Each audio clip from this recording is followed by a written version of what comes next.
Yeah. All right, man. So yeah, we got the mic right here. You know, you ain't new to this, man. You know you know what's going on right here. But yeah, man, I appreciate you coming down, getting you in here, dog. Hell yeah. No cap. This is honestly this isn't the first podcast you've been on, right? Nah. I've been on a couple. How many podcasts have you been on? I want to say like 2 to 3. I think I did an interview the other day actually.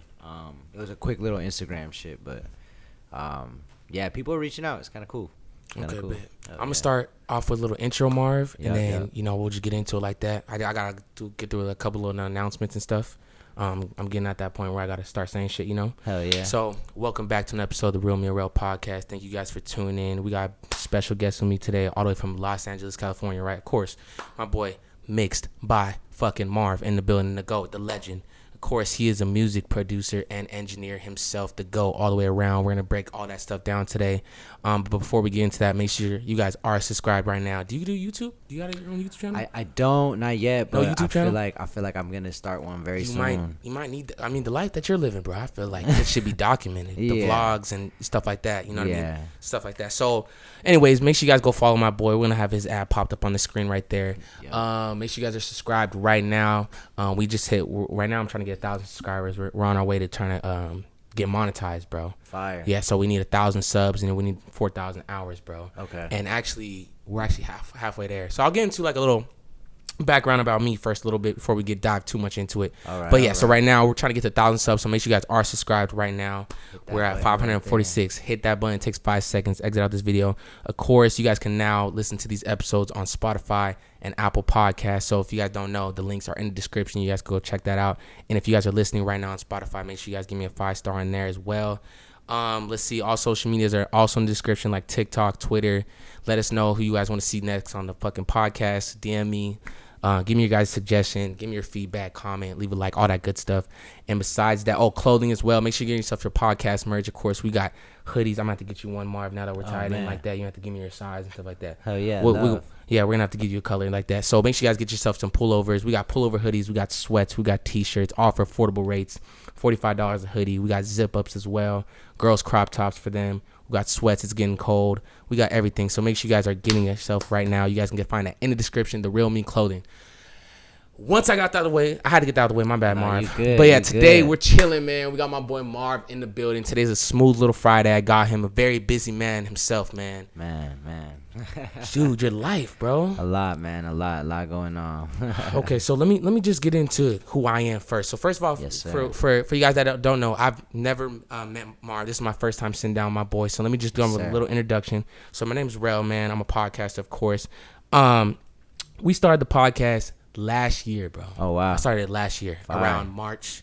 Also I want to do it with this interview also as well. Sometimes I don't think I do enough is I wanted to actually show people how. So I'm gonna name, so actually when I start this off, I'm gonna name some people that I've had on my podcast. And I want you to tell me if you know these people. Okay. So I want you guys to see how close I am in this. But you guys need to start putting my name up there. Because, like, I just really want to, okay? So we'll start off some simple ones. Well, this is kind of obvious one. I know you was with them, like, yesterday, right? Yeah. E-Killer. Oh, yeah. Yeah, that's my boy right there. Stream that episode right now. So I did E-Killer. Yeah. Let's do another one. Yak Mike. Do you know Yak Mike? I know Yak Mike, yeah. Yak Mike. He's been on the podcast. 4th episode. Make sure you guys go stream that.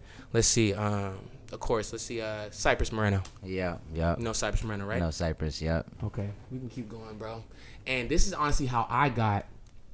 I heard your name, bro. So run that back, West. Oh, word. Yeah, West. That's my dog. Yeah, West. Actually, but I think I actually brought him out for his first podcast, bro. Oh, for real? Yeah, because I know he did this one with this other guy, but before that, it was me, bro. Yeah, I did. Of course, West. Let's keep going though. Angel Heaven Sent. Oh, that's my dog. Yeah, my little homie for sure. Man, it's crazy. Okay. We can keep going, bro. No Limit Austin. Oh yeah, no Limit Austin. That's the homie for sure. I keep going, bro. Produced by Moon. Yeah. He's been on here. Shout out Moon. Yeah. HBK Joshi. Yeah, for sure. Mm-hmm. I'm gonna just stop it right there. So those are some of the guests that we've had on the podcast. We've been out here for a year. Heavy hitters. You know what I mean? And I feel like I've been on this train, you know, and I started this podcast because I actually really wanted to be, I think there's not enough black owned podcasts, man. I think there's not enough. Yeah. And actually, funny thing is, I actually saw you on that podcast. He's actually black. So that's like shout out to him. Yada. Yeah, that's the name Yada, right? Yada, yeah. Yeah, so I actually saw him. He came across, but the real reason how I heard your name was West. So me and Wes, of course, man, I don't know if you seen, like, I don't know, we made a lot of content together. So we have probably like 2 podcasts out and like 3 vlogs, bro. Oh wow. So have you been to his crib in downtown? I didn't get to go to his crib. You didn't go there? No, I ain't get to go to his crib. Nah, he always came up to the studio. I'm always in the studio. I'm always locked in. But he North did, Hollywood? Yeah, in North Hollywood. That's where the studios be at. Yeah, he had his studio. So I have 3 rooms, and one of my rooms I was actually renting it out to him. Like I fucked with him so heavy. I was like, yeah, bro, if you need a spot, he's like, bro, let me. Oh, that's the one? Yeah. That one right there in North Hollywood? Yeah. Okay, I've been to that studio. Oh, you been there? Yeah, I've been there, Oh, dog. yeah. That's my dog, Wes, man. Shout out Wes, bro, for real. I'm going to show you clips and stuff like that after. That's fire. Yeah, the room next to his room was my room. You feel what I'm saying? Oh, the one right upstairs? Yeah, that's yours right there? Yeah. Yeah, I think Baby's throwing them recording right there, right? Yeah. Yeah. So that's your shit right there. Yeah, I didn't get to go on that one. I don't know. I went. Yeah, I wasn't there. But I went to Wes's though. Yeah. For sure. Shout out Wes. Yeah. So how did you meet Wes exactly? So I met Wes through a session that the homie Nick booked at my studio. I've worked with I didn't get to work with him. My assistant got to work with him, R3 the Chili Man. R3. So my assistant got to work with him first during a Cypress Moreno session. Shout out Cypress, and then, by the way. Yeah, facts. Shout out to Cypress. And I actually worked at this recording studio called Chalice Recording Studio where I met the homie Nick. And Nick is R3's A&R. So he booked my studio and then brought all the producers, the OG producers that was with R3 and stuff. And that's ultimately how I met him. I met him in a session. He was a very reserved guy at first. He's very quiet, kind of like to himself. Who, Wes? Yeah, Wes. It's very like, if I don't know you, I'm gonna just stick. Like I'm gonna stick to this. You feel me? He is quiet. Yeah. But once you get to know him, though. No, yeah. Once you get to know him, is dope. He's super dope, dude. But that's how I ultimately met him. It was through a R3 session at my studio, and yeah, man, we've been locked in since. Like, I'm working on his actual. I'm working on his project right now. He told me he was working on a tape himself, right? Yep. Okay, so let me tell you how I met West. So this is around last year. So we started the podcast around like March, April, and I think this is around August. So around this time a year ago. So make sure you guys do stream that episode. We're gonna pop it up. We did an interview. So I just saw, that's when S5 and R3 were doing the thing last year, right? You know what I mean? That this is everywhere. And then of course, dude, if you guys don't know, Wes produces like every fucking song by like R3 and S5. At least like the ones that you guys for sure know. For sure. And so does as along with Angel Heaven Sent. So we got him after too. So anyway, I saw Wes and I was like, bro, this is dope. You know what I'm saying? I reached out. He pulled up and man, he is quiet at first. I was kind of nervous, bro. Because because this is what happened. This is what dude. So he said, can I bring my people with me? All right. So do you know how Wes pulls up? Like, keys and like everybody, you know what I'm saying? He slides with everybody, dog. So I'm new at this, bro. You know what I'm saying? I'm just, you know what I mean? And there's an interview, you know what I'm saying? I'm just, shit. I just had my friend with me, you know what I'm saying? And he brought, I want to say 8 people. Oh, wow. Yeah, he brought 8 people. He's like, everyone come, right? He's like, come on. And they all came in, and they were all sitting right there, just smoking right there and just watching me interview him like this, like what we're doing right now. That's so funny. Yeah, so, man, I was pretty nervous, bro. And then the interview was pretty short. It was actually pretty, it was like 25, 30 minutes. It went up, though. It was definitely, and it opened up a lot of doors, too. Man. And then after I got Angel Heaven Sent, Joshy, Moon, and then, like, Shot by Late. Like, I got, like, hella folks, bro, like, after that. And a lot of them were saying, like, okay, I saw the one you did with West. Yeah. I'm gonna send you that, depending on how long you've been, I'm pretty sure, I'm gonna send you the thumbnail of it. I'm pretty sure you might have even saw it yourself, too. Yeah. If you really fuck with him. Because even, like, R3 and they all saw that shit. So, that's how I fucking met West, bro. And then I caught him at a cool ass time because then he was just moving down to the downtown LA and stuff like that. So then I got to go to his crib. We got to visit right there at the Circa. At the Circa, yeah. Right there at the Circa. Yeah, so and then we made some vlogs, bro, and then we just kind of like, we just tied in after that, bro. Yeah, that's hard. Relationships after relationships, man. Yeah. So, man, you're honestly like a legend, my nigga. And it's like, I don't want to get sidetracked here, bro, because you got so much to talk about. So I'm going to just start like from the intro. So let's just talk about like more of who you are, Marv, where you're from and where you grew up around and just how you got into all this, bro. All right. Well, shit. I'm from LA. I grew up around Glendale, Eagle Rock, like Echo Park area. Okay. Definitely, growing up, I've always wanted to get into music. I never really knew how to get into music, but I was always musically inclined. Like I was either like singing songs to myself, like freestyling without knowing I was freestyling. I was just freestyling melodies and stuff like that. And I used to listen to a lot of mainstream music, a lot of the radio and shit. And when I went into high school, I met a couple of homies that like put me on to like true hip hop and shit. Like I didn't really know too much like of like the old school shit or like just like the roots of hip hop and stuff. And then they put me on for real, like you know, like old school cats like Lupe Fiasco, Common, like they were really running the game Tribe Called Quest. Yeah, like man, they were just putting me on to like all kinds of music and stuff, and I fell in love with hip hop. And all of my homies, they actually wanted to make music themselves, and I was the only one that had like the computer literacy to try to figure it out.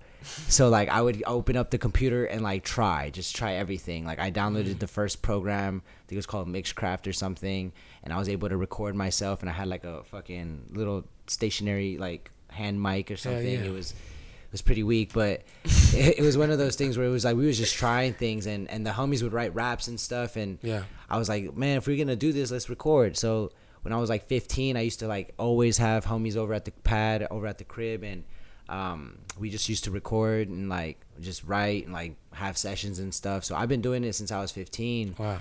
And like I was always the dude in school. Like you can ask anybody from my high school. I was always known to always be like, yeah, I'm like, I love music. I'm gonna be the music guy. I'm gonna do this. I'm gonna do this. Like I always said I was gonna have my own studio. I always said I was gonna work with famous people that I said I was gonna work with then.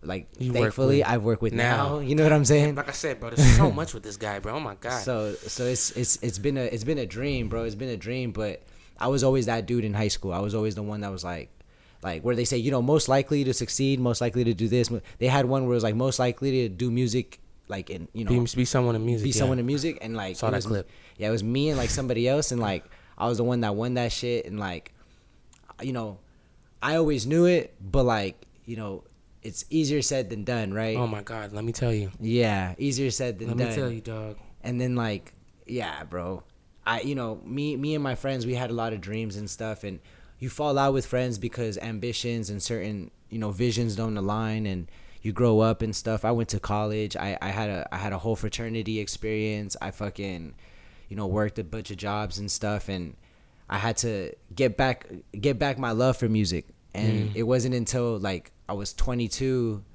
like 23, when I was like finally getting my love for it again. Cause all of when I was done with high school and I went to college, like that gap, yeah, I was working on music, but I was in a relationship where it wasn't the best, and like it deterred me from my music. And man, really? Yeah, it deterred me from my music, and like, and you're a G. You know, that sucks. You know what I'm saying? There's some niggas out here, you know what I'm saying? But you really, damn. Okay. Yeah, it deterred me. I felt that, but yeah, tell them about that and how. Yeah, okay. It deterred me from my music. Honestly, like it was pretty fucked up. Like I didn't, you know, I was in a bad place. But when I graduated, I was, you know, single. I was in a whole new space, mindset, and everything. And I got a job at Verizon, and I was like working.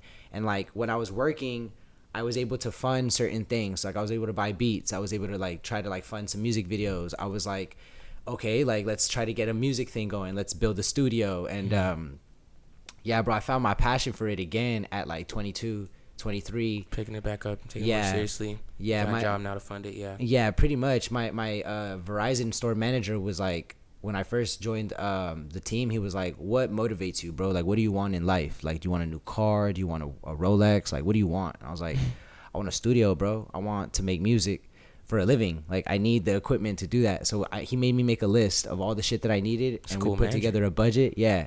And he was like, all right, every month we got to hit this quota. And if you hit this quota, you're going to have that in like 4 months, 5 months. And I was like, yeah, shit like that. Shout out him, by the way. Nah, for real. I don't know a manager that's ever even asked me what do you want. And they say, you know, what's your availability? Like, what the fuck? Like, you know what I'm saying? Like, no, but seriously, shout out to Verizon manager, for real. No cap. Damn. Shout out to my boy Lorenzo, for real. Okay. And yeah, so he showed me like important life skills, budgeting and certain things like that. Man, and budgeting.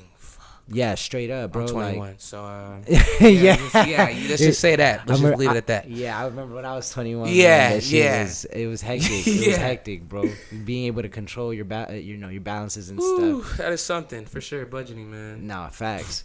But luckily, I was able to budget out $10,000. That was my thing. It was like if I can get $10,000 in my bank account, I'm down to quit my job. So I managed to hit the goal. I had like 13 bands actually. And then I finally quit my job. I did the music shit full time. I was like, I'm going to do it. I don't want to have regrets. And then as soon as I quit, 2-3 weeks later, I got picked up by Hitboy's engineer. And then like my life went 360. No fucking way, yeah, bro. My life went 360 after that. I accomplished everything I said I was going to do after that. Just like that. Yeah. But at the same time, though, like, you got to think, like, this whole time, like, in college, at Verizon, like, I've gone through a lot of different things that helped me gain certain, I guess, trophies, or I put points on the scoreboard in different ways that allowed me to make myself more approachable and make myself, like, it perceived value. It allowed me to have such high perceived value that when I was able to give, like, they allowed me to give them my time and I was able to speak, then it was like, oh, wow, he's actually valuable. So, yeah, let's put him on the team. And, yeah, it's been a lot. Like, the reason why I say that is because, like, in college and, like, even post-college, like, I did a lot of marketing. I did a lot of things, a lot of pivots to try to figure out my way, figure out what I wanted to do. I wanted to be an artist. I wanted to be a producer. I wanted to be a writer. I wanted to be You just knew you really wanted to do something in music. In music, bro. I wanted to just connect the dots. I wanted to do something. Like, just put me in the studio, you know? And I was just trying to get it any way I can. And that's really what drove me. Like, I marketed a lot. I had a lot of followers at the time. I think I had like 22 to 25. Have a lot of followers. Yeah, I noticed that today. I was like, shit, this nigga got 30K followers. Yeah, I had like 20,000 followers. Well, when I first got my first 10K, it was kind of like once you have the K, you're like relevant type shit. Yeah, it was like relevancy for sure. Now it's like you need, and then it was like the check mark, and then now I don't even know what the qualifications are. But back then it was like if you had a K next to the number, it was like, oh, you are somebody. So once you had the K, it was easier to like get people to like follow you and talk to you and like get interested in what you're doing. Plus, I'm a very passionate person, so when I talk about this shit, you know what I wanted to shed light on real quick before we get more into this, on how important it is to do what you're passionate about. Facts. You know what I mean? And that leads me back to, my thing right here, just, me doing a podcast and stuff like that. And it comes with great, like, there's great things all about it. But I think one of the most important thing is that it's something I'm very passionate about, and I feel like gives me purpose, and it's something positive. You feel me? Yeah. And I just wanted to spread that, because I've talked to a lot of people, like, more guests we could talk about was, video directors, like with Late, JoJo Buzz, who else? AKA Bethel, he does like Beezy shit. You know what I'm saying? So I've talked to a lot of things like that, and I think it's just very important that you guys, anyone that's watching stuff like this, like just from what he's saying, stuff like that, how important it is to do what you love, man. You feel me? And it is smart. Like, you got to go through things and, work a job. Like you said, like you tried everything, you know what I mean?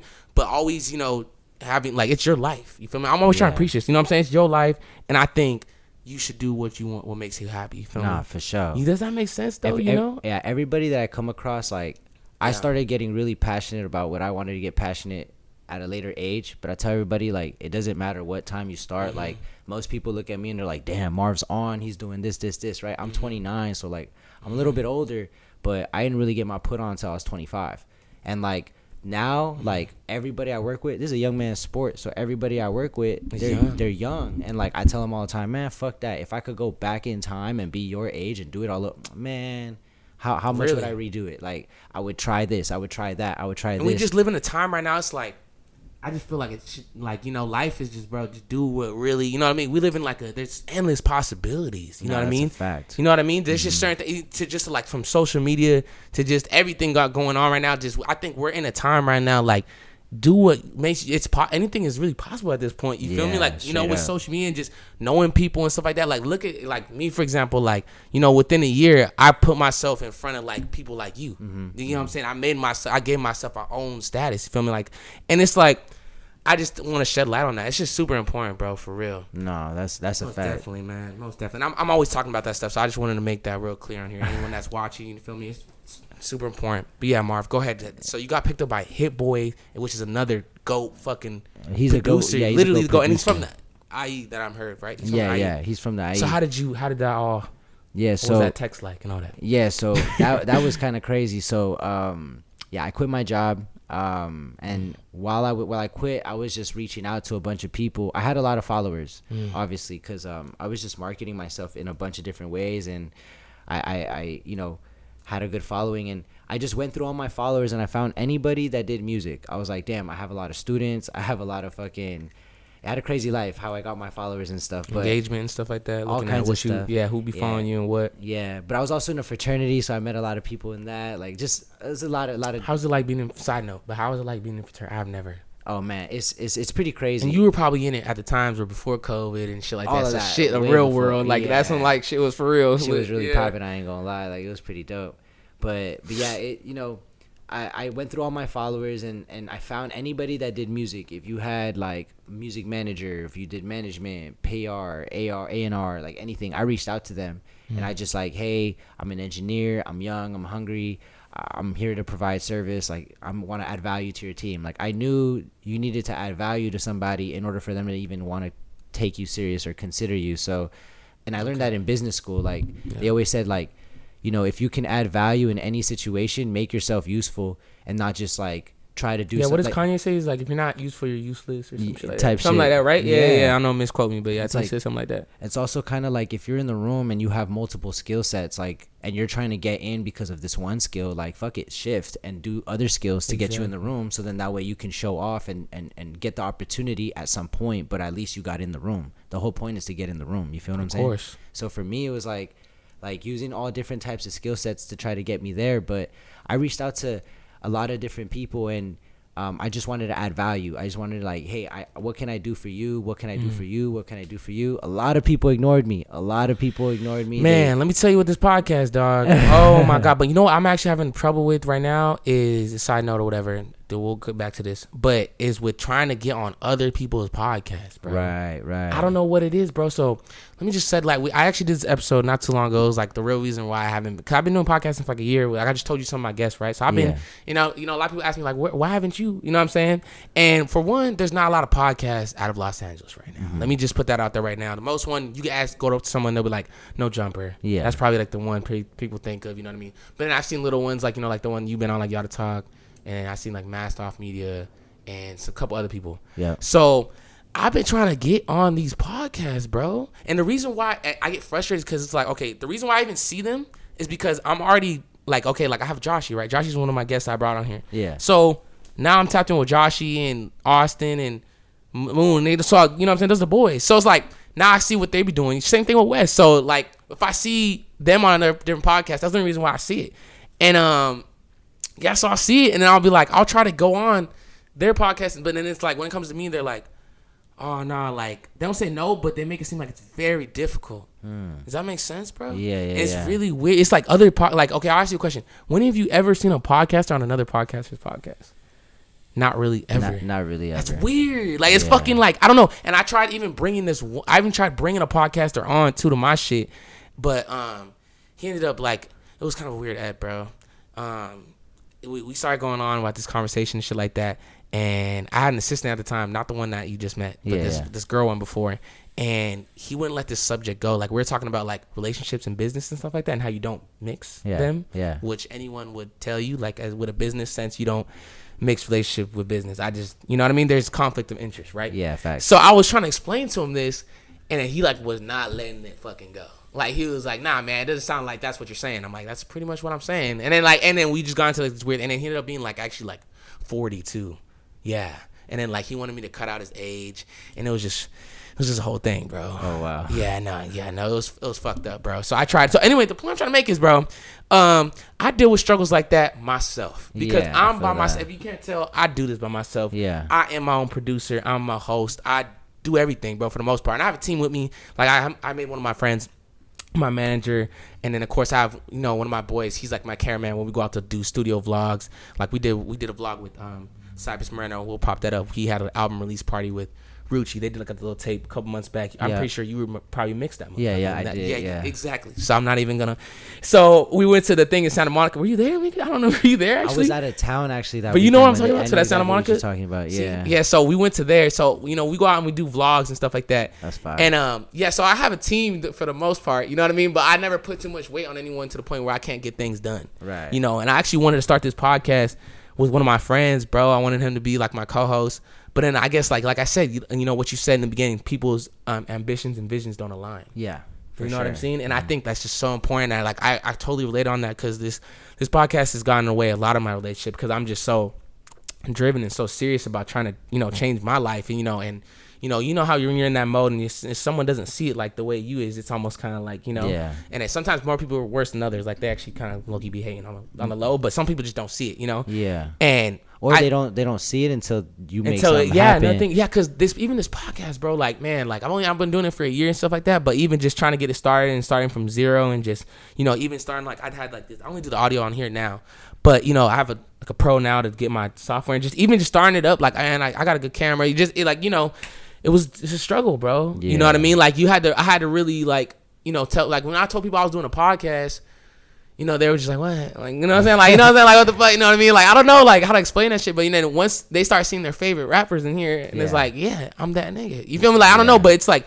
just that trying to get people when they don't see it is just it's a real struggle, bro, for real. And I just wanted to comment on that myself because I'm just in the same lane right now. You know, I'm trying to get, you know, bigger interviews with these people and stuff like that. Yeah. And, you know, just being who I am and just, you know, like I'm not obviously, I have a lot of way to go. You know, I'm still doing my thing and everything like that, you know? Yeah. But it's just a journey, bro. It's just, you know, but this year I think we're moving on to, I think, bigger guests. Last year was more of like building that portfolio up. Mm-hmm. You know what I'm saying? Get my name, see who I'm out there. Now we checking out boxes with the hours. We're getting the subs up. We about to be monetized. You know, I just got in contact with Desto, and then we started doing that. And so we're moving up, man. Yeah, you know what I mean? We're moving up to that, you know what I mean? But it's just a journey, man. So I'll let you continue it. Go ahead, bro. But no, it's good. Man. One thing I could say about the journey, though, is like everybody's journey is always similar, right? Where it's like you take one thing a little too serious, or it's because you're very passionate about it. You want to be successful. And then those around you are not seeing it, or they're like, man, he's taking this too serious. I got a life too, this, that, and the third. It's like they don't understand, like, in order to make it, you have to really sacrifice something, right? Oh my God. And it's like you have to sacrifice your time, your availability, your mindset sometimes. Like it's a lot. It's a lot. And by mindset I mean like sometimes it damages like what you be thinking. Like you be damaging relationships and you be overthinking certain situations and things like that, but unintentionally. Like, and you know, success comes with that burden. And like I feel like, you know, you're saying like you were saying like it's hard for you to get on podcasts or like to get certain people to look at your stuff, you know. One thing that I learned in this game is like when I was getting into it, like a lot of people didn't look my way, and like a lot of people, like when I would try to dab people up, they'd be like, oh, was good, and then like move forward or just like ignore me or not even dab me. But then the moment I started working and I started putting in that work, they were like, work speaks for itself. Yeah, they were like, oh shit. And that's one thing that one of my boys told me, and he told me that he was like, you know what, bro, I'm not gonna lie to you. He was like, it's cause your you know, your ethnic background is a little bit different. So we're the minority in the room now.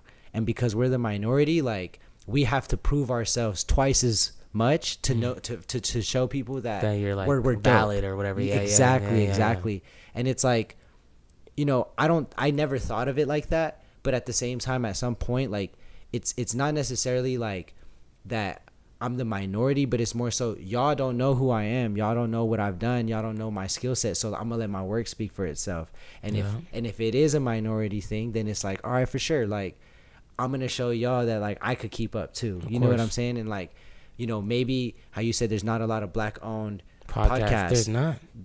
Technically that's the minority, right? So you have to work twice as hard to even get seen, to even have certain things or to have certain accolades. And when the work speaks for itself, you know, when people see it, when they see the guests, they know I know what I'm doing. They're gonna be like, oh fuck, what the hell? And it's like, yeah, bro, I've been told you this. Like I told you I was gonna do this. Like I'm gonna keep moving. I'm gonna keep doing this. Like, you know, people expect you to fall off. When I got my studio, a lot of my homies from high school that I was talking about earlier, like when I was the one that was saying I'm gonna do this, like a lot of my homies from high school, when they see my studio now, they're like, damn, bro, you really did it. Like you really said you was gonna do all of that. You said you was gonna work with so and so. Okay, that's the shit they would really be saying. Like, oh, you really really went out and did it. Like they be telling me too, like you really a you're really a YouTuber. I'm like, yeah, nigga, I think I tried to tell you that. You feel me? Like I don't know, but yeah, that's definitely for sure. They really don't they don't give you that recognition. Not affirmation, but you know what I mean, like that recognition. Yeah, when you say that recognition, until it's really there, bro. Cause I said everything I was going. I said, bro, I'm gonna be the next black-owned podcast. Mm-hmm. I want to be that vibe. I want to be. I never wanted to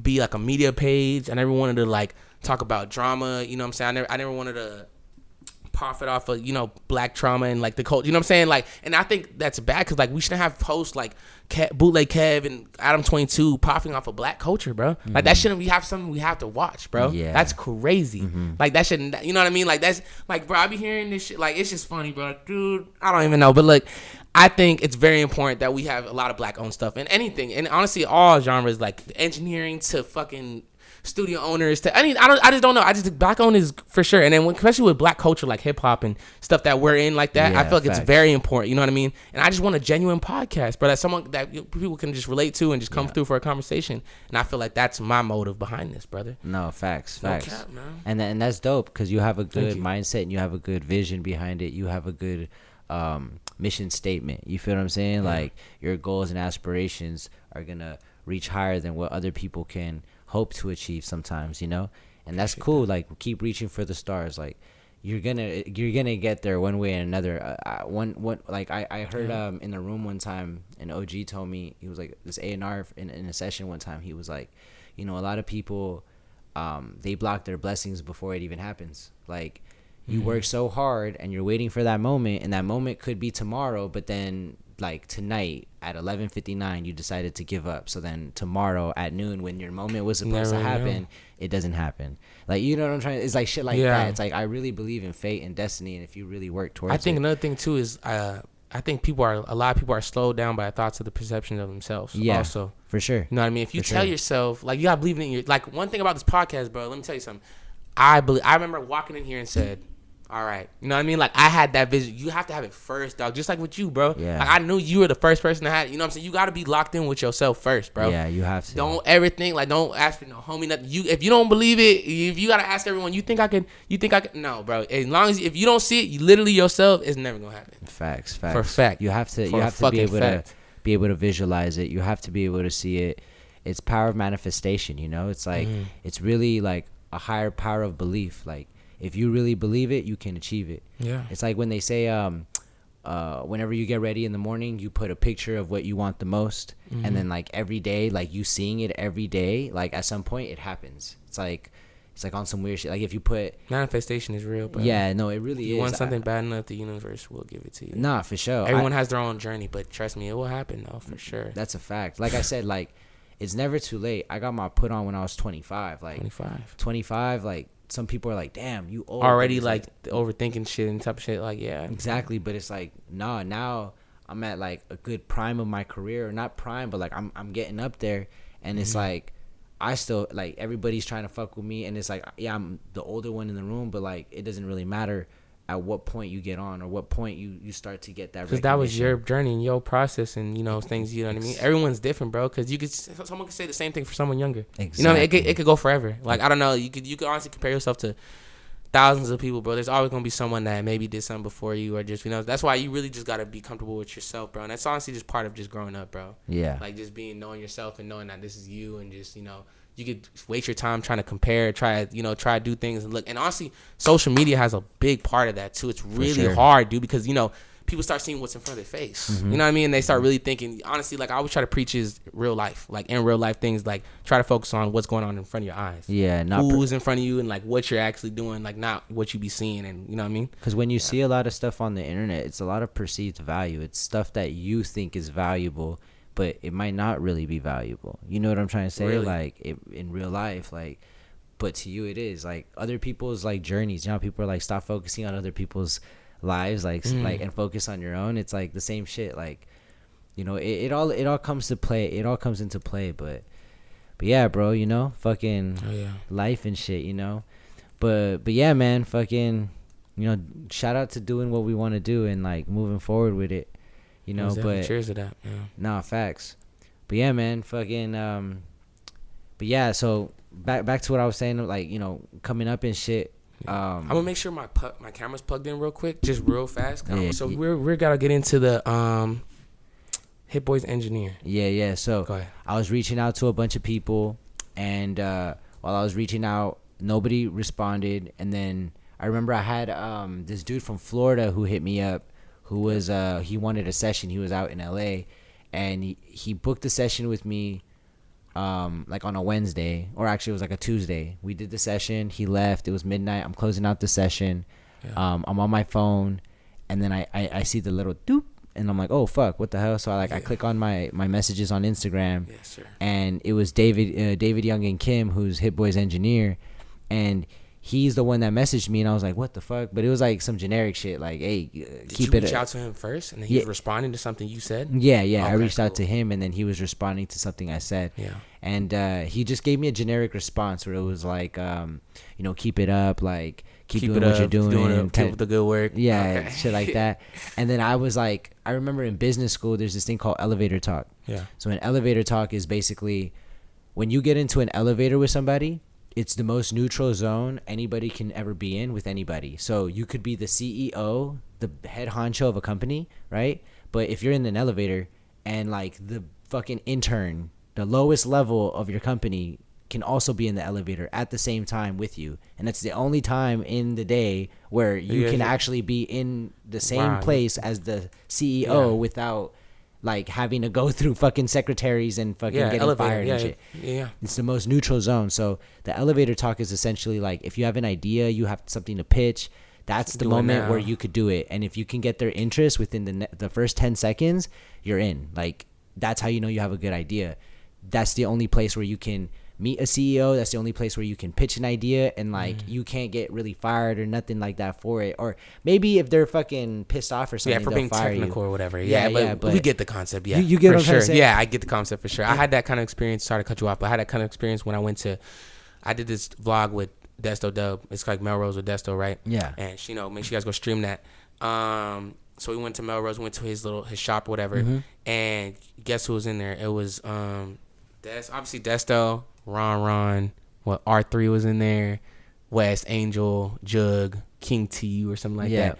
I got everyone. Like obviously half of those people I kind of already knew, but I talked to PJ, his manager. I talked to Jug. I got Jug's number. I got Ron's number.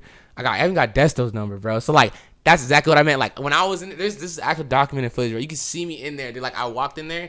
I'm like looking around. I'm like, what do I got to do to get all? Because like, when am I gonna be in this elevator with all these people? You know what I'm saying? Yeah. Obviously, I know them and know people that know them, whatever. But being in that room, so I did what I had to do. I said, hey, I'm Darrell. You know what I'm saying? I'm a podcaster, and it's oh yeah, I seen that. You know how it goes. But yeah, go ahead, bro. I felt that. Yeah. No facts. And so, after he messaged me that generic like response, I was kind of like, let me see what I could say to kind of intrigue him. And it was late at night too. It was late at night, midnight. So I wrote something back. And at the bottom it said seen, so I knew he was on his phone.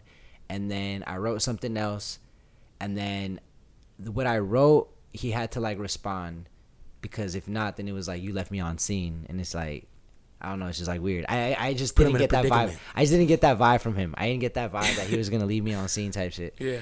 And we had a good conversation back and forth. We got to know each other. I was actually supposed to intern for somebody else previously, but the situation didn't end up working out, and I had explained it to him, and I was like, yeah bro, I'm trying to get into this shit, but like I don't know anything, like I don't know my way. I quit my job on a whim. I got like a bag of money, and I'm just trying to figure it out, like trying to survive. Like this bag of money is like my fund to like survive, you know what I mean, to get it going and shit.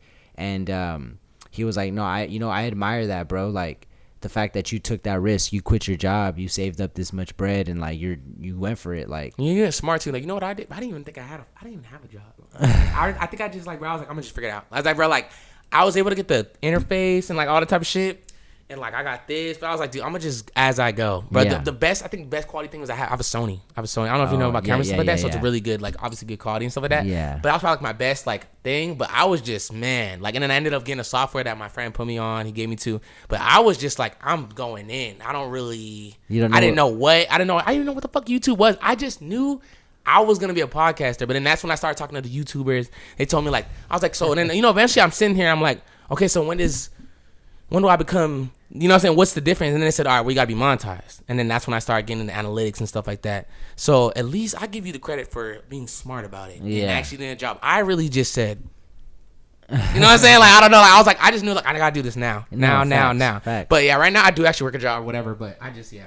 No, it's good, bro. Yeah. Like you can't break, you can't you can't knock somebody for having something that funds the other thing. Like Right. I used my job to literally fund my passion, and now my passion funds my life. Yeah. You get what I'm saying? And I have other endeavors that I get into, and like I'm trying to grow from just engineering and things like that. Like I have other things that I plan on getting into as well. The business you told me about as well. Yeah, exactly. So it's a lot of other things, but yeah, like my job funded my passion. My passion now funds everything else and all my other shit. So it all comes around. You feel what I'm saying? But yeah, bro, I reached out to David. We got to talking, and then he was like, it was a Tuesday. He was like, "What you doing on Friday?"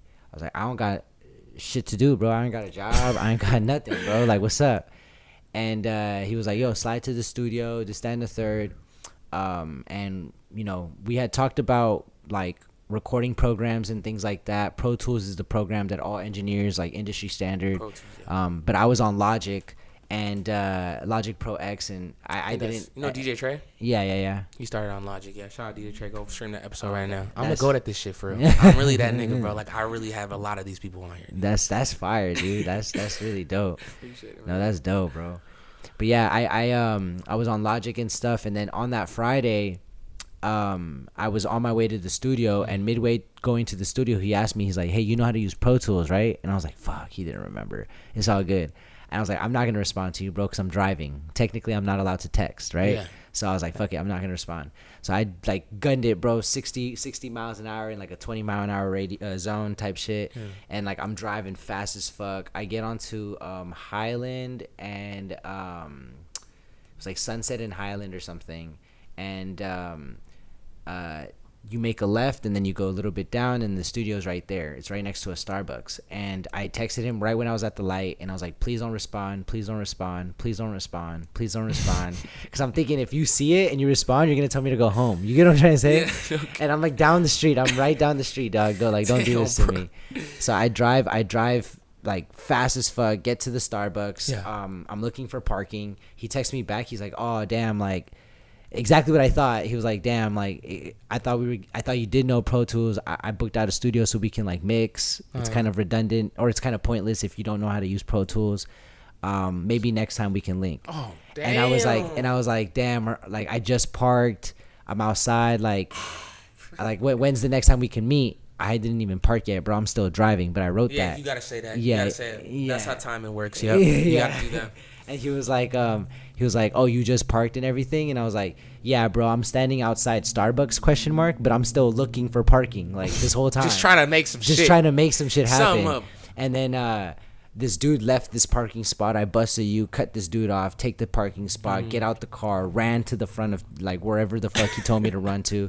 And he's like, "Okay, bet, I'm coming out." And I like ran, I booked it, got there, This guy's got running. my fucking my breath back to normal. And then he just, "Hey, what's up, Marv?" I'm like, "Oh, what's up, bro?" Like sweating, man? like the back of my hair is sweating. Yeah, like, "What's up, bro?" Like, I'm gonna come on in. Ain't shit. Walk in. He's like, "Oh, this is Chalice, whatever."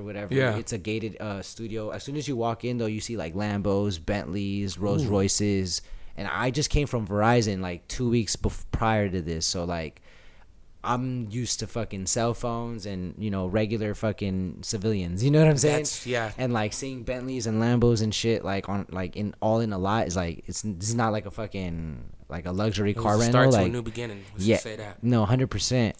And we went into this. We went into one of the buildings. It was like the side that has the A room and the B room, and there was like just plaques all on the wall. He showed me both rooms. Then we go across the parking lot. We go to this other building. Plaques all on the walls. There's like a pool table, all kinds of rooms and stuff. They have a kitchen. Bathroom looks so luxurious. Then they it's a vibe in there. Yeah, no, straight up plaques everywhere. He shows me a room where like Future in the weekend, whenever they're in town, they book, and like I was like, this is insane. And then he shows me hitboy's, like all of hitboy's accomplishments. I call it the Hall of Hit because there's like at some point it says the plaque is presented to Chalice Recording Studios. Instead, it starts saying like the plaque is presented to Chancey Hollis, and like it just says that for like a cool like minute. And I'm like, damn, these are all his like plaques. It's like Good Kid, Mad City, Selena Gomez, Justin Bieber, walking in there and just looking at everything like wow, everything, bro. And then he takes me into one of the rooms, and it's the G room, and I just see this big ass console board. Like the room's like lit up, super vibey. This is this is like a high end. Chalice Recording Studio is like a high end studio. It's like it's like $200 an hour type shit. Like it's like to book a 12-hour session, which they only really do 6-hour blocks and 12-hour blocks. You got to think it's like $1,200 to $2,400 to like book that slot. Jesus Christ. And like I'm in that room, and there's this big console board. It's like everything's like high end. I'm like, this is crazy. I take a picture, send it to my mom. She's like, where the fuck are you? This is crazy. Because my mom never believed in the vision. Like I believed in the vision. She never believed in it. That discouraged you a little bit? To be honest, like me and her got into a lot of fights, and it never discouraged me. It just kind of did put a strain in my relationship with my mom. For a little bit, just because even when I quit my job, every day she would ask me like, do you have sessions? Do you have sessions? What do you got going on? What do you got going on? And even when I had met David, and like I was his intern, and I was like interning. I'm not getting paid, but like I'm around greatness. Paid through experience, exactly. And knowledge and yeah, that shit for sure paid off for sure. Yeah, but yeah, nah, definitely, yeah. You know, like she's a immigrant parent, so she came from El Salvador. So like she sees like suit and tie, you're in a building in a cubicle, like that's success to her. Like how much money do you make? It doesn't matter. She didn't really see the whole vision. Yeah, my mom too. She didn't really understand it at first. You know what I mean? She's like, podcasting, what? Yeah, you know what I'm saying, like what? To them, it's like, oh, they're working. Or at least they say they are. Right. You know what I mean? Like every time my mom used to always say like I'd hear her on the phone be like, he's because the garage, she'd let me make my own little home studio at the garage so I can get some work done. She'd be like, he's always in his studio or in the garage like working. He always says he's working, but I don't know what he's doing. He's just probably like wasting his time, this, that, and the third. And then even when I was with David Kim and stuff, and then at some point like, you know, she started seeing like, oh wow, like when she saw the console board, she's like, where are you? Like, is this real? And I'm like, out, huh? Yeah. And I just see me, like I'm taking a selfie, and she's like, wait, what? And I got to talk to David Kim, and man, that dude is like one of the best human beings I've ever met. Like hands down, super relatable, super dope, super humble, the most humble, hardworking person I've ever met. Like if you need anything and like you're his homie, he'll gift it to you. He'll give it to you. He don't care. Like he's just that type of person. And shout out him, by the way. Nah, straight up. Like that's my big bro for real. And like, and without him, I really wouldn't even be where I'm at, to be honest. But when I got into that situation, I was like, you know what? Like I did a little bit of research, and I was like, you know, you're not as known as I think you should be. And I was like, let me help you figure out ways to get you more poppin', to get you more popular from a public standpoint. Yeah, you know, public appeal, like perceived value. You know what I'm saying? Right. And so through that, you know, I got to intern for him. I got to get this experience. I got to meet a lot of celebrities. I got to be with a lot of people. Can we like start on that, bro? Because I got some like, there's so many. So let's just we should start. Okay. So the first time I mentioned you in the beginning, I said West, because this is what happened. So what was dropped? I think the chili season, is that what it's called? Chili season? Chili season, yeah. So you mixed that whole thing, right? Yeah, I recorded and mixed the whole thing, yeah. I remember, like, so when I was always at West, like, I'm telling you, I be at West's crib, dude. Like, I'll be over there chilling with him sometimes. So he's played me some shit. Like, you feel me? Yeah. And, you know, I always ask him, like, was this you right here, West? You know what I'm saying? But then I can hit this? Yeah, go ahead, do your thing, bro. He was like, he's like, no, my boy Marv. My boy Marv did this. My boy, that's all I kept hearing. My boy Marv. No, Marv. Marv did that. Nah, Marv mixed the whole thing. Marv. So, man, so I think we kind of talked with the R3 situation and everything like that, right? So, we'll not use it because you met R3 through a session, right? Yeah, through a session. And that's with West and everything like that? Yeah. So, okay. So, R3's one of them. What about S5? Same situation or what? Because they're kind of like... I met them together. They're together? Okay. So, when I first met them, they were together. They were running the first, is that like... wax pen? What is that? Yeah, so wax pen. I got a little bit left. You want to hit it? But I want to push. Yeah, you just push the button. No, right here. Yep. Say that. But I met them together. They did the rock and roll together, right? So the first I want to say 4 or 5 sessions. This tastes like something for sure. Go ahead though. Go ahead. No, I just didn't expect. Is that like a watermelon flavor? What is it? Yeah, it's like a watermelon flavor. Go ahead, brother. But the first 5 sessions, it was they were together, And this is like, cause they low key kind of fell out a little bit, and you know, I'm not gonna like speak on they drama or nothing or what's going on, cause I don't get involved. Like everybody that comes to my studio that work with me professionally, they know I don't ever choose sides. Do you get politics kind of a lot? Well, so that's the thing. I've talked to even like directors and like late and stuff, and like like some people really be like, I don't shoot with that guy because he fucks with him. Maybe. The thing is, so I think with Lay and all of them, it's kind of different because when you grow up with, they're more like attached to them, kind of. Yeah, like when you grow up with them, or like you've came up with certain people, right? Like you have that sense of loyalty. Yeah. You get what I'm saying? I'm a lone wolf, bro. I came up by myself. Right. Like I didn't have an artist that was like, that's my guy, that's my guy, that's my guy. It was more so like. So you don't really get. They don't really be saying. Yeah. So it was. But you do. What I am saying is you do work with a lot of people though. No, that's for sure something in common. Exactly. Definitely. So when it comes to the politicking, it's like I work with the Bloods, I work with Crips, I work with like Crims, I work with like. What's the gang in Chicago? BDs, I think. BDs and GDs like and stuff, yeah. Like I've met all kinds of life and all walks of life, and music. What I love about music, bro, is like the studio and music is such a neutral ground to a certain degree, right? That's why I keep my shit very, very private. Like I got camera, security, like all that shit. But you have to, yeah, for sure. Especially with the high end clients, right, bro. Now, you know what I mean? Man, facts. Well, shit. You just when you're dealing with high end people, even just safety in general, like you got to think. Like sometimes I be in these sessions by myself, like. I don't know what the fuck, you know what I'm saying? Some of these foods, what's gonna happen and shit. So, but my thing is, it's like because I've worked with all these people. They know that my studio is like I'm all about the music. I didn't really come up with, I didn't come up with these specific Bloods and like.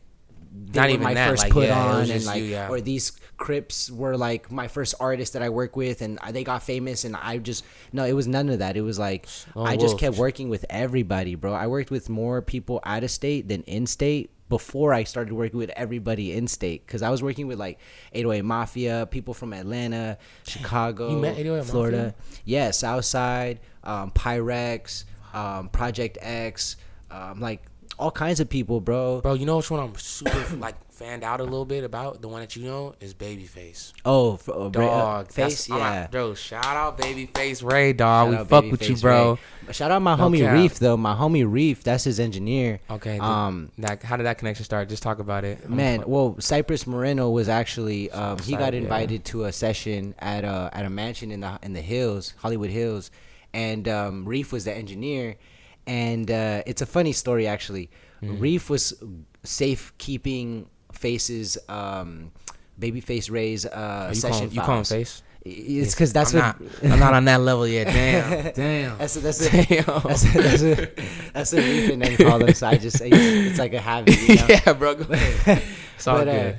But BabyFaceRay, when they had the session or whatever, Reef was safe keeping his files as he should as his engineer. You know, he should safeguard his files. I'm always a fan of that. But Cypress, he's known for A&Ring himself. So what he does is he'll go into a session. Sometimes if a song's unfinished, he figures out a way to finish it, like by putting somebody that is crucial on the record, or finding the right person to get on the record, or hosting another session to have that person finish it at a later time. But I guess BabyFaceRay had just got on some of his beats, or one of his beats, and he was trying to get the session, and Reef was kind of safeguarding the files. So he hit me up one night and he was like, hey, are you free right now? And I was like, what's up? Like I am, like, what's good? And at the time, like I was working with like Cypress Moreno a lot. Bro, for real. No, shout out Cypress for real. I was working with him a lot. So like I was like safeguarding his files, you know what I mean? I still have all his files and stuff. So like, you know, anytime he needs his files, like I always like had access to them, you know? And so when we went to he was asking me to pull up to the mansion. He was like, yo, like you think you could try to like help me get my files type shit? And I was like, well, first ask BabyFaceRay if it's cool. I know, bro, but like I don't want to just pull up and then have them be like, who the fuck are you? You know what I mean? Like, why are you here? And he asked them, and they're like, no, it's green. I was like, all right, for sure. So I pull up, I'm going to the hills, I park, I go in, and then as soon as I walk in, I see Babyface, like I see him like recording. Reef is there. Babyface, he lit. Yeah, I see I see like a lot of people that I met the very first time I met him. And then that wasn't even the first time you met him. No, that was the second time I met him. Nice. And then what's the homie's name? Their videographer was there.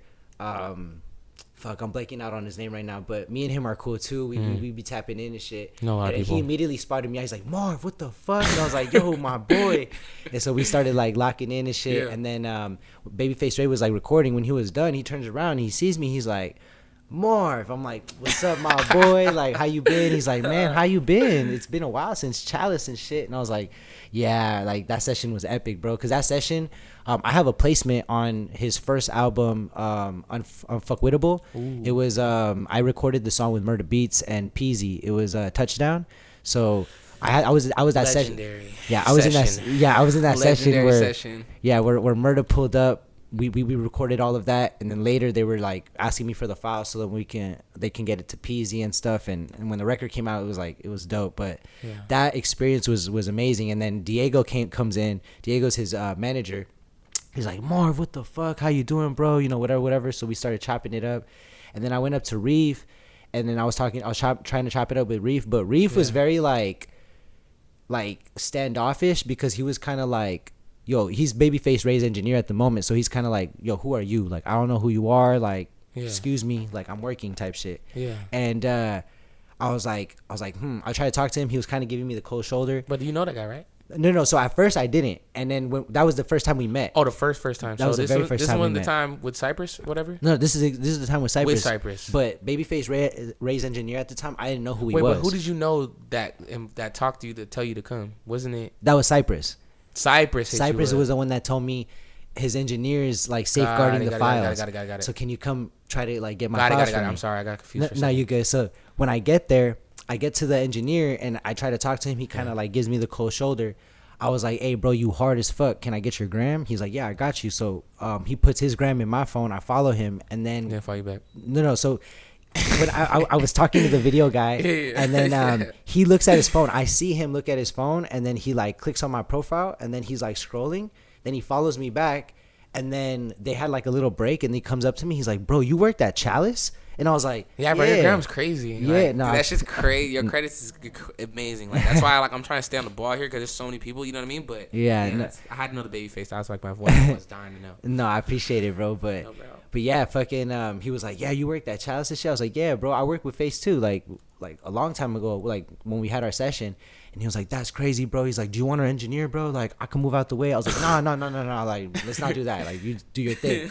But I was like, hey, bro, like, you know how you safeguard his files and shit because you're his engineer? He's like, yeah. And I was like, well, I'm Cypress's engineer. You dig? Mm-hmm. So, like, same. You feel me? And then he was just like, oh, I get you. I was like, you think I could get that? And he's like, yeah, just give me your drive. So I give him my hard drive, and he was very hesitant about doing it because he was like, fuck, wait, I gotta ask Face. Like, I know you're cool and like you're at Chalice and you're. Oh, it's like this is like a real law. Like it's because like I never heard this safeguard. Honestly, the first and when I don't think you're the first engine. Well, yeah. Well, I mean, all the other producers, I think they engineer, but not like you though. Yeah, that makes sense. Like I don't want to like discard them, but yeah, I don't know. This is the first I've heard of the safeguarding thing. So yeah, it's like it's you got to think like. When you're responsible, like I was around David, so like David Kim, he had Big Sean files, like he had Nas files. You're talking like you work with Nas too, Post Malone files. Yeah, like I got a credit. And I even got to the Lil Baby shit too. Oh my god, Dick, I was gonna tell you, I can't forget about this shit. Oh my god, but go ahead, bro. No, yeah. Finish this up first. Yeah. So he has all these credits and stuff, and like I'm around that, so. That's like how they run ship is like how I'm raised in the game. You feel me? Right. All of them, like they're always about you cannot lose files, you cannot send out files. Some artists don't like you sending out their songs. I used to press West to give me to send me some shit. He never wanted to do it. Nah, even I was like, dude, send me that shit, bro. He would never do it. Nah, even sometimes, bro, like when I first started getting to know them, I think this is why they respected me too. Is like I asked for when there was other producers that would be like, "Yo, can you send me the song?" I asked for permission from R3 and like West and stuff. Before I was like, "Yo, do you think like what do you think? Like I'm not trying to do this without y'all's permission." It's like a weird thing. It's like once you're taught something, it's hard to go back. You feel me? But yeah, I was like, I told him I was like, let me safeguard the files and shit, and he was like, let me ask Face real quick. So he asked Face, and then he was like, well, that's his beat, right? And he's like, yeah. He's like, well, then give him the session. It's good. He's like, all right, for sure. So he puts the session in my drive, and then he's like, my bad, bro. I ain't trying to make this weird. I was like, bro, you're doing your job, bro. Like, I wouldn't even. I'm not faulting you, bro, because I'm doing the same thing. I would do the same thing, and I'm doing the same thing. Right. I'm doing my job by asking for the files, and you're doing your job by asking permission to give me files. Like, this is it takes two to tango. We're both playing our role. So nah, bro. Like, you're doing a great job. Yeah. And then like that was that situation and shit, but that's how I met Reef. And ever since, me and Reef been following each other, and I've been seeing his success. He's Peasy's engineer. Peasy just flew him out to Texas. And then, man, I'll connect you, bro, for real. Like, he'll definitely, he would love to, for sure.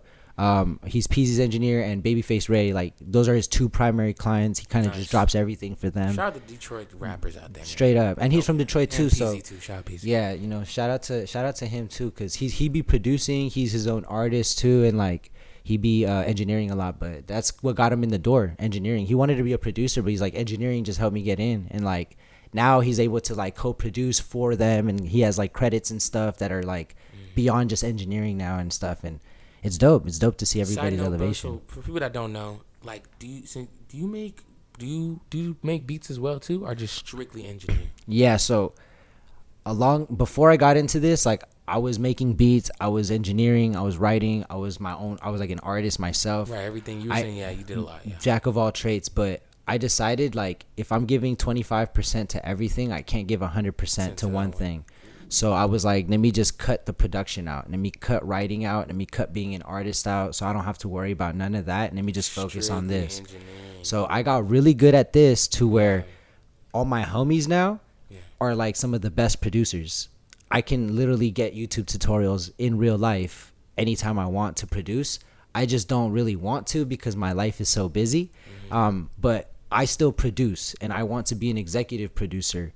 And by producing, I don't make beats, but I facilitate beats. I put people together. I connect the dots.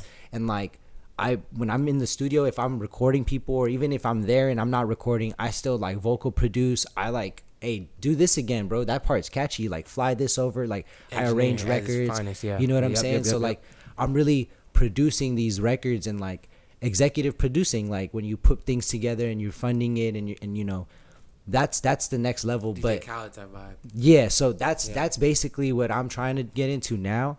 I'm obviously like still doing the engineering thing, and like that's the number one thing. It goes hand in hand. But I've seen Ghazi from Empire, and like he was an engineer first, and he engineers all like the big. He's like the CEO, right? Yeah, he's the CEO, and he's the CEO of Empire. Like, he does all these business deals. He signs people. He makes plays, but he also mixes and masters some of their biggest projects. Like Mini Man shit, he does it. Like, nobody touches it but him. You know what I mean? You want to just talk about that real quick with the Money Man and Lil Baby, since you brought it up before I forget? That's some super sick shit, bro. No, three-time fucking platinum record, bro. So shout out that record, man. Shout out Money Man. Shout out fucking Lil Baby, and shout out my boy Mixed by Marvin, whoever else was part of that track. You know what I'm saying? So bro, since you brought that up, man, I know that dude, it's hard, dude. I'm telling you, these are probably the hardest interviews, because when you got someone like this, bro, it's like they talk and then they start bringing, just by accident, they bring up something great that they did, and then you want to talk about it more. Yeah. So, I feel that. Man, dude. But yeah, how did that happen, bro? So the Lil Baby thing, so I was working after I was interning, and I'm assisting for David at this point. Got it. COVID hit. And he had lobbed me the job at Chalice. So Chalice needed engineers. A lot of people. That studio that you first went to, right? Mm-hmm. That's the studio that houses. So Hitboy has his studio there, and David has his studio there. But it's also like a big It's like. So you ended up working for that studio, or? Yeah. So he basically, what happened was, it was COVID, and David was like, "Yo, we might have to like ease up on the studio time, like you coming down because of COVID and shit." But the studio manager at the time was still trying to book sessions. Like, I need to keep the business going. So she's running around trying to find people. She happened to come across Youngin in the hallway and was like, "Yo, can your assistant run a session? Through and do something for me?" Yeah. And he was like, "What? I got you." Called me up, was like, "Yo, can you run a session?" I was like, "Yeah, for sure." Like, well, who's it with? He's like, "Lil TJ." I'm like, "Wait, you say what?" He's like, Lil TJ, bro, I got you. I'm like, do you think I could? He's like, bro, shut up and get over here. I'm like, all right, I'm coming. Lil TJ, like, bro, who haven't you fucking worked with, bro? I don't even know that till like right now. Damn, bro. See what I mean by asking this nigga said Lil TJ. So like the first so then that was like my first experience. It was like it was like getting into it like that. And as soon as I got there, unfortunately I didn't get to work with Lil TJ. Oh man, he was a no call no show. My second session was with PNB Rock, R.I.P. No call no show. My third session was with another artist that was getting signed. So they brought a session in for him. Yeah. My fourth session was with Lil Baby. So it was like boom, boom, boom, and then boom. You know what I'm saying? That one, I didn't think he was going to show up. I'm not going to lie to you. He showed up at like 3 a.m. I was there since like 8 p.m. I think it was actually like 5 p.m. or something like that. Were you there just waiting for him? Yeah, we were just waiting. Like, the thing is, when you book the time, 12 hours, like when you're famous, bro, and you're big, like you book out 12 hours, not because you're going to be there for 12 hours, because you just don't want nobody to take your slot. So you just rather book out the day so you can go do your shit. And it's like, oh, I got the studio, you just say bro. In the beginning, it's good. They go by like, 6 or 12, right? Yeah. Like that. Okay. You know what I'm saying? So it's like, yeah, they go. Lil Baby. Yeah, bro. So like for him, he probably had a whole day. He probably did interviews. He did this, that. He went to like some weed shops, met some people, did some business. And then he's like, oh, we got the studio. Like, let's go hit the studio. So like he got to the studio at like 3 a.m. And then there's the A room and the B room. I was the engineer for the B room. This other dude was the engineer for the A room, and all of them went to the A room. I'm in the B room, and nobody comes into my room at all. I'm pissed off. I'm like, bro, I'm like, I'm never gonna get a shot. Like, I'm never gonna get a shot. Then at some point, the assistant engineer walks into the studio. And he was thinking he's gonna clean. Like, he's like, oh, I'm gonna go clean the studio.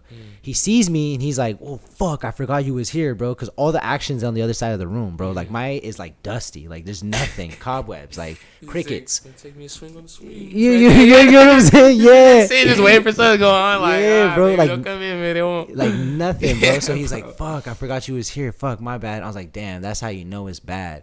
And he was like, well, fuck, Lil Baby's asleep. In the other room, but let me go check on him and then let me go see. Because I asked him, I was like, bro, if he's not gonna utilize me, I already got paid for the day. Can I just dip? Like, at this point, you get what I'm saying? Like, can I just leave? Yeah. And he was like, yeah, let me just go ask him, or let me go see what's up. I got you. So he goes into the other room. Lil Baby had just woke up, and he was like, yo, Lil Baby, you have a whole other studio. Like, your label booked out like the whole fucking section. Like, you own this, like, this whole half is yours. So his 4PF artists were recording at the time. So he's like, you can record over there if you want, because they're recording here. And he was just like, he's like, if you want, or I could just send him home. He's just, I just need to know what you're trying to do. And he just like looked at his watch. He's like,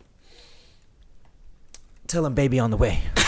He was just like, that is something for sure Baby would do. You nailed that, bro. That's for sure something Baby's gonna do. Yeah, bro. This fool came running into my room. Marv, he's coming. I was like, who are you talking about? He's like, Lil Baby himself, Baby himself, Baby. The man himself. Get the fuck ready. Wake up. Like, I was like, fuck, bro. My heart started racing, I'm not gonna lie. But at this point, bro, and I had to pee like really bad. And at this point, I was like, you know what, bro? Like, fuck it. Like, it's fucking 5 a.m, dog. Like, what's the worst that can happen right now? Because I was nervous. I was like, what if I fuck up? But I was like, it's 5 a.m, bro. If I fuck up, like, it's because I'm tired. It's in the moment. Yeah, you know what I mean? Yeah, no. There's no going back, bro. You doing facts. It. Yeah, no. Lil Baby is walking to you, bro. Yeah, no. What's the worst that could happen? Yeah, like, it finally happened. It finally, like, it's 5 a.m. He's finally here. Yeah. If I fuck up, because my biggest fear was I was going to fuck up the recording or something like that. So I was like, if I fuck up, like, fuck it, it's 5 a.m. I'm tired. Like, I'll just blame it on that. You know what I mean? I'll figure it out. I'll figure it out. Yeah. But he was like sitting down, rolling up. Yeah. I look over to him. I was like, oh, do you have any beats, or like, do you have a song? And then he's like, oh, I'm gonna airdrop you the song. He airdrops me a WeTransfer link. I open it up. I download it. The session was called like July 21st or something. And then when I opened it up, I was like, I press play. Now, mind you, a week before this session, my boy had just introduced me to Money Man. So he had put me onto his album, and I had heard that 24 record. So and he was bumping it, like, my boy was bumping it. We was like cruising and bumping it for a couple of days. And when I got to the studio and I opened up that session, I just hear like the beginning of the beat, and I hear the first part of his of Money Man's rhyme, and I was like, wait, what the? I was like, isn't this song already out? Like that was the first thing I said to him. I was like, isn't this already out? And then he was like, yeah, but they want me on the remix, and I was like, wait, for real? And he was like, yeah. And then in my mind, I want to say like maybe a week prior, I had seen on Twitter or something, he had posted, I want 100,000 a feature now. I don't want 50 no more. Like I want 100. And then at that, like I have I call it my file cabinet. In my mind, I have all these memories, and like for whatever reason, like I'm quick on my toes. Like I'm really quick at figuring like a response, or like as you should be for engineering. You know, like just figuring something out, like a quick response. So when I told him like this is the he said they want me on the remix. Yeah. I was like immediately I was like, oh, for real? But at least you get in 100 a verse though, aren't you? And he was like, nah, I'm getting 50 for this one. And I was just like, man, but it's all good though. You about to get that honey bun and this, that, and the third. And he just started laughing. He's like, yeah, man, they got me fucked up, this, that, and the third. And then like, I could tell like it kind of lightened up the mood a little bit, because the way I said it, you know. And then I was like, well, honestly, the way I look at it, I was talking to my boys the other day. This is exactly what I told them. I was talking to my boys the other day, and to me, honestly, it seems like you're like the modern day Lil Wayne. And he was just like looked at me like, what you mean by that? And I was like, fuck, I don't know if I said the right thing right now. Like, let me just, I would be pretty like, nah, I'm like, damn. Yeah. Like maybe I should. You know what I'm saying? Yeah, no. And so I was like, well, if you think about it, bro, Lil Wayne, there was an era where every time you flipped the radio station, Wayne was on, because he had a bunch of features. If you know your music history, before Carter 3, everybody wanted a feature. Feature. He was on like Fat Joe shit. Like anybody that needed to break Billboard or like hit the Billboard charts, or like break an artist. I put Lil Wayne on there. Yeah, it was like, oh, like, you know how they have the Drake package? Yeah. It was the Lil Wayne package before the Drake package. Wayne put Drake on, as I think of it. Exactly, right? Yeah. So it's direct lineage, you know. It comes from the direct like family bloodline in a sense, you know, in this music shit. But so Lil Wayne was like dominating the radio. Everybody needed a feature, and I was like, if you think about it, bro, recently you've been on a lot of features. That's kind of why you upped your price, right? And he was like, yeah, I've been on fucking like a lot of features. I was like, and if you haven't you noticed that all those features are on Billboard? Go up, yeah. I've noticed that they're all no, it's not that they go up. They're all hitting Billboard. All of them hit Billboard. I was like, there's a couple of new artists, breakout artists, that you've been featured on, and I'm like, you're hitting charts, and you don't even have your own music that you're dropping right now. Like, what? Like, Lil Wayne didn't even drop music while he was doing all these features. He didn't have time. And then what happened shortly after? He dropped the Carter 3, and he sold 1 million in a week.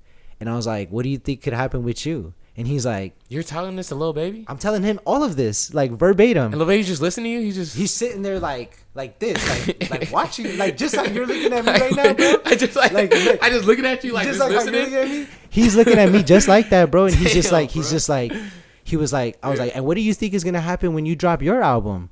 And he was like, you think Lil Baby, this, you know, it's crazy. Watch his documentary. I watched it. Oh, you watched it? So did Amazon, you? Right? Yeah. Did you see when I think it was like or Coach P or one of them. Yeah. I forgot which, or P or Q. I forgot whatever their names are. But one of them says Lil Baby didn't know how big he was. He didn't know what kind of like his stardom. He didn't know how like his influence. Like, he didn't see it like in the end. He didn't know his influence, like how big he really was. Like he thought he was regular, but it's like, dude, everybody is like dying to meet you. Like they literally faint to meet you. Especially not like what year was this? This was 2020, I think. Yeah, and you know that year, that's when he dropped that the what's the album with We Paid on there and all that, like you know which album I'm talking about? Yeah, it was the one where like it has all those songs, No Sucker, like I forgot what My Turn. My Turn. No, bro, so when he dropped that My Turn, it was crazy. No. So this is before My Turn, bro. Oh, really? This is all before My Turn. That's what I'm trying to say. Yeah, even that 2019 area, like 20. That I think it was 2019. It was 2019 then, because was 2020. If it was 2020 that he dropped his album, then it was. I think 2020 was the My Turn. But before the year before that, that's when he had like 2018 was when he had that song with Drake, the Yes Indeed. Yeah. No, so yeah, he had a lot of motion going on. And those years were just I just know he had for sure a lot. It was right before My Turn. It was right before My Turn because he that's the documentary was they documented a lot of My Turn. That's when like that the shining point was, right? Yeah. So it was right before My Turn. He did the features. He was all on features and stuff. And I told him, I said, Lil Wayne was on a lot of features. And what happened when he dropped Carter 3? He sold them. He went platinum in a week. He sold 1 million in a week. So almost like you called the So literally, Lil Baby was like, "You think so? You think I'm that big?" I was like, "Bro, do I think you're that big?" I was like, "Bro." I was like, "Have you tried to go international? Like, have you gone international? Like, have you flown out internationally? Like, I've traveled a little bit. Like, I've gone to Thailand. I've gone to Costa Rica." I was like, "Have you gone to Thailand? Like, have you gone to these places?" This little bit. I'm telling him this shit, and he's like, "Well, I've been to the UK. I've been." He says he didn't really go to Europe. He just been to like London and shit. And I was like, "Nah, you need to go to Europe. You need to go to Asia. You need to go to India. Like, you need to go to these places. You're gonna be looked at as a god. Like you don't understand, bro." And I was like, no racial, no like stereotypical shit, but and it's everybody says it when you're African American and you go to an Asian country, because you look different. Like everybody thinks you're a celebrity. Yeah, and I've seen like regular black niggas just like walking through like China and they're like, bro, they think I'm a basketball player. Exactly, stereotypically, right? Yeah. I'm like, so imagine if they think regular people are famous, and imagine someone that's actually famous. But like, imagine they're looking at like that. They're looking at America as like, what is the next impacting culture? Yeah, and you're the lead of culture right now.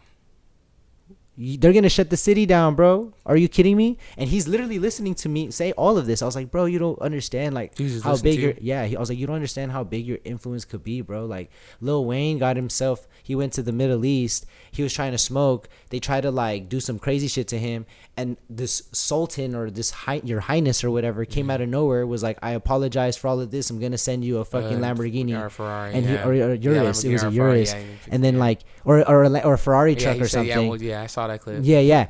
I'm like, bro, that happened to him. You don't think that could happen to you? Like, you told us all to Lil Baby? I swear on everything that is holy and golden, bro. Damn. Like, I swear to God.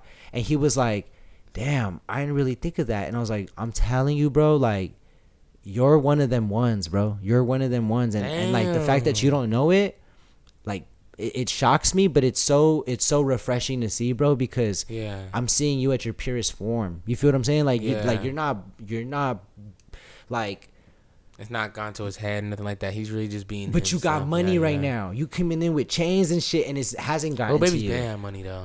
No, that's what I'm saying. But like it hasn't gotten to. But at a different status. But you actually watch that documentary, like he really had money, been like a trapper for. Like you had money low key. Now you have money and it's known. Yeah. So like, and you're still like the way you are, man. You're gonna go crazy. And then we recorded the song or whatever, and in the song there's 2 bars. There's one where he says, I can hit the charts whenever he said I can make the charts drop whenever I don't drop none, or whenever I drop some. He says that I can hit the charts. Make the charts drop whenever I drop some. That's because of our conversation. Because I said that he's hitting Billboard every time. And then there's another one. He said, learn how to make a profit. I can make $1 million every month and don't drop shit. And that was based off our conversation because. We're fucking talking about features and we're talking about how he's like has so much influence and he hasn't put out his own music. Yeah. And shortly after, I think it was on, everybody was documenting it, or maybe My Turn came out. I think My Turn came out. He went crazy, fucking went platinum, whatever, did its thing. Shortly, I think if you look up Lil Wayne, Lil Baby calls himself modern day Lil Wayne. He says it in a song. That bar was definitely influenced by who?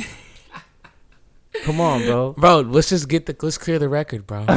You know what I'm saying? Based off of that conversation, mandatory, bro. You know what I'm saying? So it's just crazy because he would not have compared himself. He looked at me crazy when I said it. When the Wayne thing, yeah. So for sure, but he said that before. You know what I was gonna say? He said it in 5,500 Degrees. Have you heard that song with ESTG? That's the one I'm talking about. That's the one you're talking about? Is that where he says, I'm the new winning generation? I'm the new generation Lil Wayne. I called him. That's what you're talking about? That's the one I'm talking about. Shout out that song, bro. It's hard. That shit came out like way later, but that's the song that he wouldn't have never said that. He never would have called himself the new generation Lil Wayne unless me and him had that conversation. Wow. Because I called him that. Legendary. I literally called him that, and he looked at me crazy. But shout out to Lil Baby though. But that was, I did all of that, and every time I tell the story, everybody reacts the same way. They're like, "You're telling this to him, bro? Like, yeah, you're having this." We got to take a quick little intermission. Feel me? But we're back. My boy Marv. Yes, sir. If you guys are watching right now, make sure you guys are subscribed. If you're not, exit out this video. Hit the subscribe button. It takes 5 seconds. We're trying to get to 1,000 subscribers, guys. Of course, we're trying to get monetized. We're almost there. So subscribe right now. If you guys are listening right now on Spotify, make sure you guys are giving me a 5-star. And of course, follow my boy Mixed by Marv. And actually, now that we're talking and stuff like that, bro, you said you got a separate social media for your studio? Oh yeah. Okay, so let's pop that up right now. We're gonna pop that up across the stream. Make sure you guys go follow that right now, right? It's called, what's that? It's at Nothing But Hits Studios. Yes, Sirski. And honestly, personally, like I was just telling Marvin, I think we said in the episode, I've been there. It's a 1 room at least. There's like 3, right? Yeah, there's 3. It's like 3 rooms. So I was there. Yeah. So shout out West. I've actually been there, and so make sure you guys go follow that right now. His studio, it's on fire. We'll put that link in the description as well. Shout out my boy Marv. Yeah. But as just was carry on, so I'm trying to think of what the last thing we were talking about was Lil Baby and just how you were talking to him, and just I think like that conversation, which was crazy, bro. Like, and it's just like just to think that you talked all that to Lil Baby it's insane, bro. Yeah, no, it was definitely a moment for sure. It was one of those things where it was like it was like a pinch me in my hair type of moment. You know what I'm saying? Really. So it was definitely an experience for sure. And then I got to like link with him after a couple times in a couple other sessions, and I got to meet Gunna, got to meet Turbo, run that back Turbo, all that. Turbo the Great. Yeah, Turbo the Great. Wow. Yeah. You see what I mean? Man? Yeah. This is the thing. This is the stuff I'm talking about, man. Just imagine there's a guy behind you the whole time with a camera, bro. I'm telling you, Mark. Yeah, that should be crazy. About time, bro. Yeah, go ahead, though, bro. Okay, so I wanted to. Well, let's talk about other Los Angeles artists that you've worked with, bro, for sure. So one I was gonna talk about, we talked in the beginning, was Baby Stone. So of course, shout out BSG and E-Kill. Go stream the episode, and of course the music that you guys got and stuff like that. So how did you meet them? What's your relationship with them? I know they record a lot at your studio that I know personally. So how does what's all going there? Yeah. So I had this thing with Cypress where every Tuesday we had sessions at the studio. Yeah. And he brought over Baby Stones. He wanted to get like a couple songs in with them. Yeah. And so when he brought them in, he knows or he knew one of their I think it was like one of their managers at the time. His name is Jackpot. And so he connected me with him, he connected everything, and he kind of like brought them all to the studio. And then while they were at the studio, I had like the game system. They were playing Fight Night. Me and Jackpot got into it with the Fight Night. It was pretty dope. I had another engineer that was running the session at the time. His name is JP. He was my assistant engineer at the time. He was running the session because he had already asked me. He's like, I want to work with Baby Stone Gorillas. And then like Cypress was like, oh, cool. Like I want to work with them too. So let's just get them in. And so, we did the session or whatever. And then after the session, I got Jackpot's number, and then he hit me up and he was like, yo, is it possible we could do, can we meet up somewhere, or not meet up somewhere, but the boys have a video shoot. Can you come to the video shoot? And I was like, oh yeah, for sure. Like, where's it at? So it was like on, I think it was on Melrose. It was at the 100 store, and like they were shooting a video there. And I got to meet all of them again, and like get to talk to them a little bit more interpersonally. I had not met P4K at the studio. He didn't go to the studio session that night, but I met him that day. And then I got to vibe with all of them. Jackpot introduced me to them, and we all got to vibe out and shit. And then he just came up to me and was like, look, bro, like, I'm trying to get them in a studio situation. We really fuck with your studio. Your studio is a vibe. We feel safe. It's protected. Like, it's private.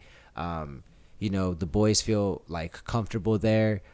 how would you feel about us being able to utilize your space? We're gonna have a budget coming in, so like let's work. And I was like, man, okay, let's talk numbers. We agreed upon a number, and like we started working, and I had them at the studio. I think it was like 3 times a week for like the last year. It was like 3 times a week. I had them in there. It was like sometimes on Thursdays, sometimes on Fridays, sometimes on Sundays, sometimes on Wednesdays.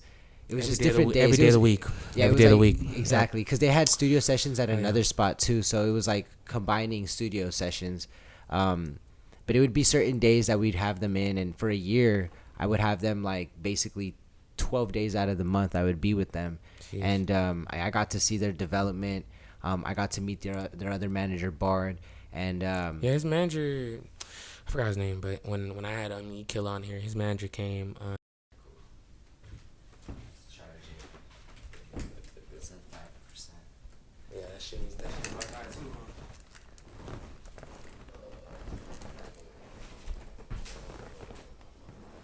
just have to, cause the extension cord's in the camera already, bro.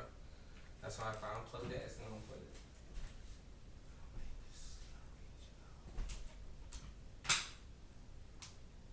I think low-key this outlet is bad as fuck.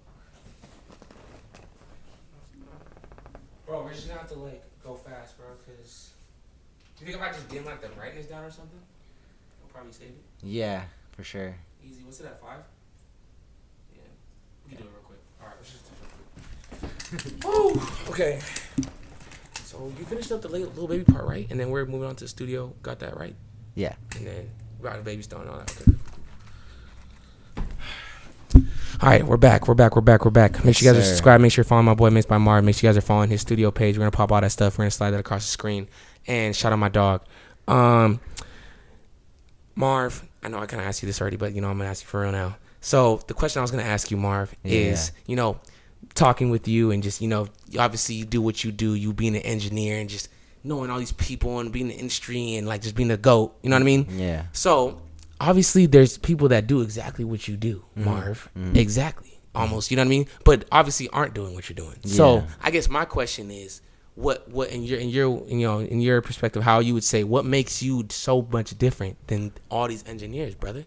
Yeah, I think what makes me different than all these engineers is like, I feel like the way I've branded myself and the way I've been able to like capture these moments. I feel like coming up in my career, if you scroll down my Instagram, you get to really see my come up. I did. A lot of people like will see that, like you'll see pictures of like where I was interning at. You'll see some of like the early mixes that I did, and then you'll Verizon store. Yeah, and then you'll start to see like some of the earlier artists that I was working with, Danny Lay. Then you'll see like, Lil Baby, the baby's baby mom. Yeah. I worked with her. That was see like, what I mean, Mark? Yeah. This is just go ahead, bro. Just go ahead. Yeah, so I worked with her and stuff, and like you'll start to see like all of the different people that I've worked with, and then like over time, like I feel like a lot of people have just seen my growth. And because I've captured it, I've gone to this thing called the NAMM show, and like when I'm at the NAMM show, like I love it every time, because there's some people that like come up to me and then like man, it's a pleasure to meet you, or like man, I've been a fan of like how you do your content or how you do this, and it's dope to be able to inspire and also like transpire, right? Like to accomplish something and like have people recognize it as well. But of course. I think what makes me also different is like in the studio, when you see me in the studio, like I really am really good at my job. Like I really like take this music thing serious. I vocal produce. I like give suggestions when needed, of course. Like other than that, I'm just a cold ass engineer. I get everything well like orchestrated. If you feel a certain way, I know how to get you to feel comfortable. A lot of female artists like working with me because I'm not creepy, I'm not weird. I know how to get them to feel comfortable. I know how to get the best out of them. And like when it comes to this music shit, I'm like really all about it and stuff. Your heart's in it, yeah. I don't got my drip on right now, but sometimes, you know, I am also a little saucy. Sometimes I go into the studio outside, so you know, yeah. I'll come into the studio. I usually got like my chain on with like my diamonds and stuff. I be rocking, like, you know, I got my rollie and shit. So sometimes, you know, I come dripped up, but I like that. You know, for me, it's like I created my lane being myself, and my personality really shine through.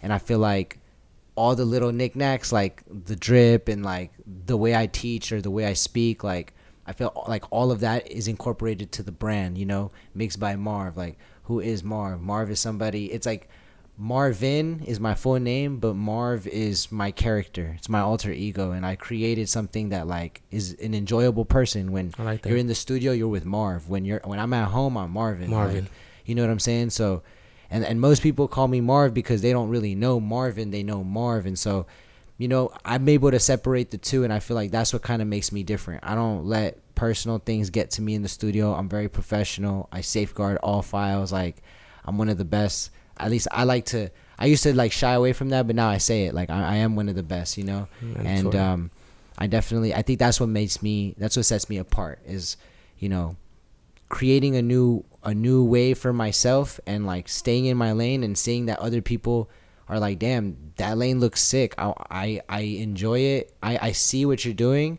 and it inspires me to want to create my own little wavelength, but based off of, you know, a foundation that you've created. I see a lot of engineers like take a lot of the things that I teach, or a lot of the things that I say, and like they put it into action, or even artists and producers, and like people really be asking me for my advice and stuff, and it's an honor, honestly, when they're like, hey, can I just play you my album? And I'm like, you want to play me your album? Like, bro, who am I, bro? And they're like, nah, bro, man, like, I need to hear from you, you know, if anything. And I'm like, damn, all right, bet. But, you know, I'm sorry to interrupt you, but even when you told me like off camera about like just about how my podcast stuff like that, even made me feel like, I'm like, damn, like, you know what I'm saying, that this dude saying that, like, just because when we look at you and stuff like that, and the things you've done, you know what I'm saying, obviously, like you said in the beginning, like, your name speaks for itself, bro.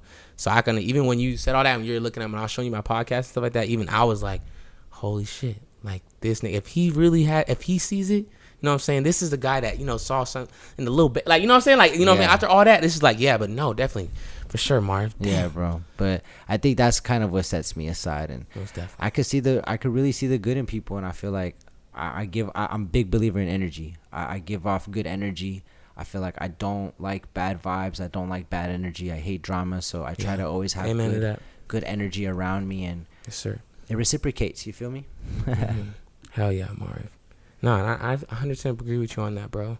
Yeah. And you know, cause of time, and we could always sit here all day and stuff like that. Yeah. But I just want to say, I want to give you your flowers while you're here, brother. Man, you know what I'm saying?